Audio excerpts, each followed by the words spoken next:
Perjuangan itu adalah permainan, tapi jangan sesekali mempermainkan permainan, karena Anda akan menjadi mainan-mainan.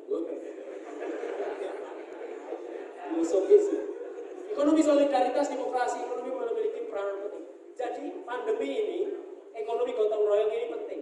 Saya kebetulan di sesi beberapa waktu yang lalu diwawancara oleh Cak Lontong ya, bagaimana menata ekonomi di masa pandemi.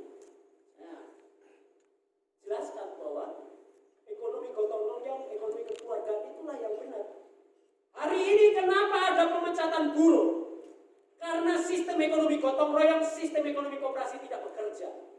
Hari ini kenapa masih ada pemecatan buruh? Karena sistem ekonominya adalah sistem kapitalis. Kalau sistem ekonomi gotong royong yang diterapkan di Indonesia, demokrasi ekonomi yang ditetapkan, yang dilakukan adalah apa? Pemangkasan gaji dari bos, presiden, direktur sampai yang di bawah, semua dipangkas, tapi dipertahankan, tidak boleh ada yang dipecat. Dan transparan laporan keuangannya. Itulah yang namanya sistem ekonomi gotong royong. Koperasi itu yang dilakukan oleh Bung Heno itu adalah rumah kejujuran, saudara-saudara. Yang dibangun adalah perusahaan jujur karena semua orang dari, oleh, dan untuk teman-teman sendiri bisa dikelola. Jadi menurut saya FSPMI tidak boleh banyak bicara karena FSPMI adalah gerakan serikat pekerja yang orientasinya adalah aksi. Aksi go ekonomi itu harus menjadi aksi prioritas sebelum kita habis dimakan oleh kapitalis. Fundamental ekonomi kita terjebak pada konsep ekonomi pertumbuhan konstan yang tadi saya sudah jelaskan. Next. Jadi ini saya kira saya lewati saja karena nanti waktunya habis saya ngomong ini. Tapi ini coba teman-teman, saya mengusulkan proposal saya. Pertama, harus ada kebijakan fiskal yang mampu memberdayakan pendapatan, bentuknya pendapatan minimum warga negara. Bansos, banpres, bantuan presiden dan lain-lain itu harusnya dihapuskan. Rakyat tidak boleh dikatakan menerima bantuan. Kenapa? APBN dan APBD itu adalah milik kita dari pajak yang kita bayarkan. Yang benar adalah uang itu harus dialokasikan setiap bulan untuk minimal kita menanggung biaya hidup. Minimal untuk makan dan sekolah dan kesehatan itu harusnya dialokasikan dari fiskal. Itulah yang namanya kebijakan minimum warga negara. Kalau saya nyalon presiden, proposal pertama kali yang saya ajukan kepada rakyat adalah bahwa rakyat harus dapat namanya pendapatan minimum warga negara. Dan FSPMI harus memperjuangkan itu. Harus didorong calon presiden dari FSPMI yang bisa menunggulkan ini. Yang kedua adalah mendorong akselerasi reforma agraria. Tadi tanah sudah diserobot oleh korporasi asing bahkan. Itu harus dikembalikan ke rakyat petani. Bukan sertifikasi tanah seperti sekarang. Untuk dijual lagi. Supaya jelas. Kalau kemarin belum jelas cara jualnya, diserobot begitu saja. Sekarang semakin jelas. Omong kosong itu. Reforma korporasi yang paling penting inilah yang harus diperjuangkan oleh FSPMI. Adalah apa? Pembatasan rasio gaji. Saudara-saudara, hari ini gaji buruh kita itu UMR itu 3,4 atau 3,7 ya? Jakarta 3,4. 3,4 kalau dia satpam, dia itu OB, itu dipotong oleh perusahaan outsourcing. 1 juta ada yang potongnya itu tiap bulannya. Dia terima 2,4. Kalikan 12 hanya kurang lebih 30 juta. Gaji presiden direktur Bank Mandiri, Bank BRI itu 5,6 miliar per bulan. Itu artinya berapa? BRI dan Mandiri ini perusahaan milik siapa? Milik saudara-saudara semua karena BUMN. Kenapa kita biarkan terjadi gaji sampai 2.200 kali lipat dari gaji terendah rakyat ini? Karena tidak ada aturannya. Harusnya FSPMI itu di DPR yang diteriakkan adalah pembatasan rasio gaji ini sebagai perjuangan. Setuju apa enggak? Yang kedua adalah ESOP. ESOP itu singkatan bahasa Inggrisnya Employee Share Ownership Plan, kepemilikan saham buruh. Saya pernah waktu diundang sebagai pembicara di depan MPR, ada di depan DPD, di depan ada silakan di YouTube ada shootingan pendeknya Suroto spasi saham. Anda Anda akan lihat saya teriak di situ bagaimana supaya ada pembagian saham untuk buruh. Tapi yang teriak itu adalah buruh yang di belakang, wartawan-wartawan itu. Yang di depan semua menentang. Tidak ada satupun yang tepuk tangan waktu itu. Artinya gesturnya menentang.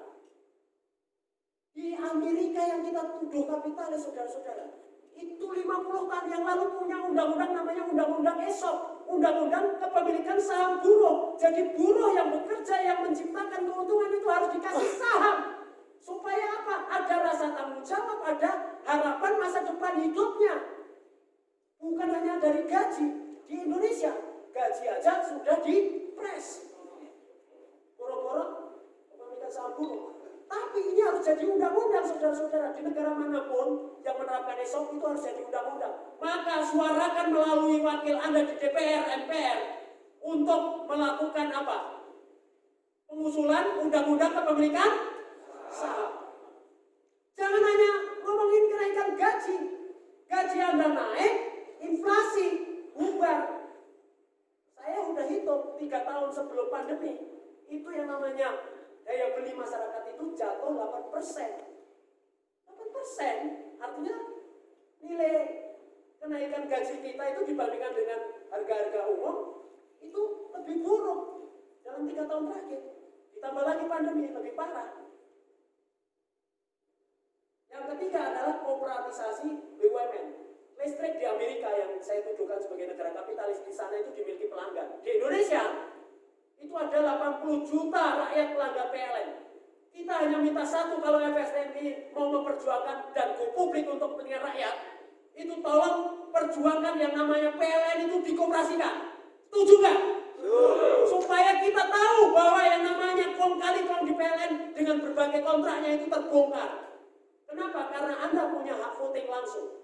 Hak voting yang berkuasa seperti halnya Barcelona Football Club itu dimiliki oleh 170.000 fans klubnya Barcelona, dan mereka itu mengeluarkan mosi tidak percaya langsung berkuasa.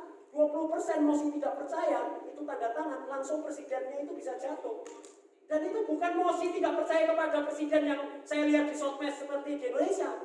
Kenapa? Karena itu ditulis dalam anggaran dasar mereka. Ada mosi tidak percaya lebih dari 20%, maka akan dibawa ke rapat, dan rapat pasti akan memutuskan apa yang diusulkan.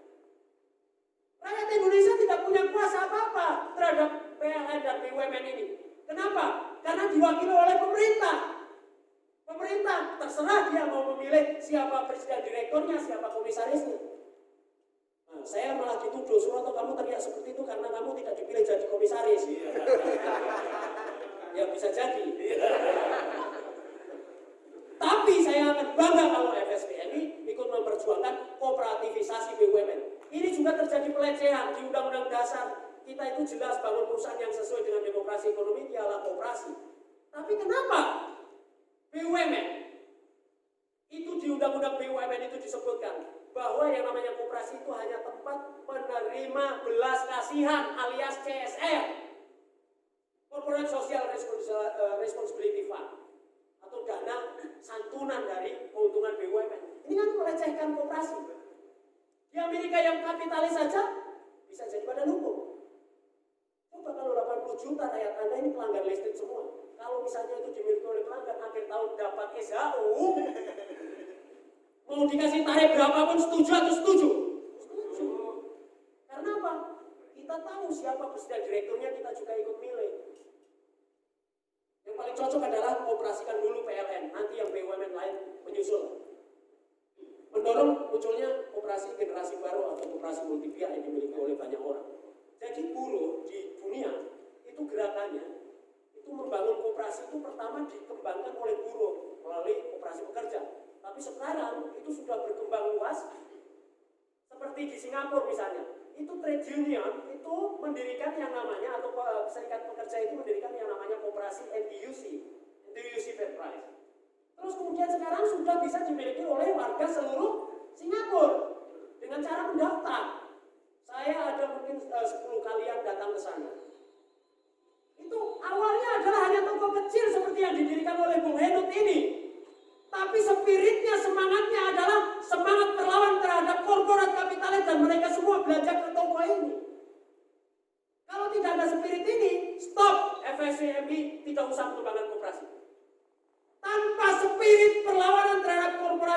kapitalis, teman-teman tidak perlu sebetulnya mengembangkan koperasi. Kenapa? Karena kalau urusan ekonomi sama, perusahaan kan sama saja Pak. Kalau hanya koperasi kelihatannya sebagai badan usaha, sama. Buat apa kamu bikin susah-susah ngumpulin orang? Lebih baik kalian berbisnis sendiri-sendiri mendirikan CV atau PT atau firma. Betul atau betul? Betul. Kita membangun koperasi karena kita ingin menciptakan keadilan ekonomi dengan cara kerjasama koperasi. Next. Sampai berapa menit lagi? Atau sudah habis? Sudah jam 12 tuh ya? Saya jamnya habis sampai sini aja. Atau mau dilanjut lagi? Break dulu ya. Oke. Ya, nanti kita... Nah, ini baru masuk ke tema koperasinya. Ya. Koperasi di dalam. Terima kasih Bu. Oke, aplaus dulu buat Bu Subagas, buat kita session break dulu. Sekali lagi masih panjang perjalanan kita tentang menata ekonomi buruh. Dengan tematik revolusi ekonomi, dengan tema besarnya adalah Go Ekonomi. Sekali lagi, ruangan ini, siapapun yang berbicara hari ini bukan yang pertama, dan ini bukan yang terakhir, ini baru awal. Jadi ke depan, kita masih akan terus melakukan entah itu pelatihan, seminar, dan sebagainya. Intinya, teman-teman berserikat, khususnya masuk ke FSPMI, ya, khususnya masuk ke FSPMI, ada 15 konfederasi, ada 150 federasi, kurang lebih 1.500 serikat pekerja, ada kurang lebih 3 juta yang berserikat, kita ada 250 di Indonesia. Di Bekasi ada kurang lebih 85.000, seperti tadi disampaikan oleh Bang Riden, dari kita untuk Indonesia, dari Bekasi untuk FSPMI seluruh Indonesia, dari sini untuk rakyat Indonesia. Jadi sekali lagi, ini bukan langsung datang hari ini jam 9 ya, terus nanti selesai jam berapa? Jam 4 keluar langsung berubah, enggak seperti itu ya, ini seperti itu. Tapi inilah awal, mindset, wawasan, pengetahuan tadi disampaikan oleh para pembicara kita sambutan dan juga Bung Suroto, dan mungkin lain-lain sebagainya, sehingga menjadi sebuah habit, menjadi sebuah perilaku, dan akhirnya meningkat kesejahteraan pekerja buruh dan keluarganya. Itulah yang kita cita-citakan, yang kita ingin wujudkan. Setelah ber-FSPMI, setelah bekerja, setelah berserikat, setelah bergerak, konsep, lobby, aksi, politik, dan lain sebagainya, apa tujuan kita semuanya? Apa tujuan kita semuanya? Tadi Bung Haji Baris, sejahtera. Tapi sejahtera nggak tiba-tiba hadir. Hari ini adalah bagian daripada kita menuju ke sejahtera. Dengan pabrik, go publik, go politik, go ekonomi, atau go lainnya nantilah. Oke? Nanti kita break sampai jam 1. Kita break sampai jam 1. Silahkan dinikmati fasilitas yang disediakan oleh panitia.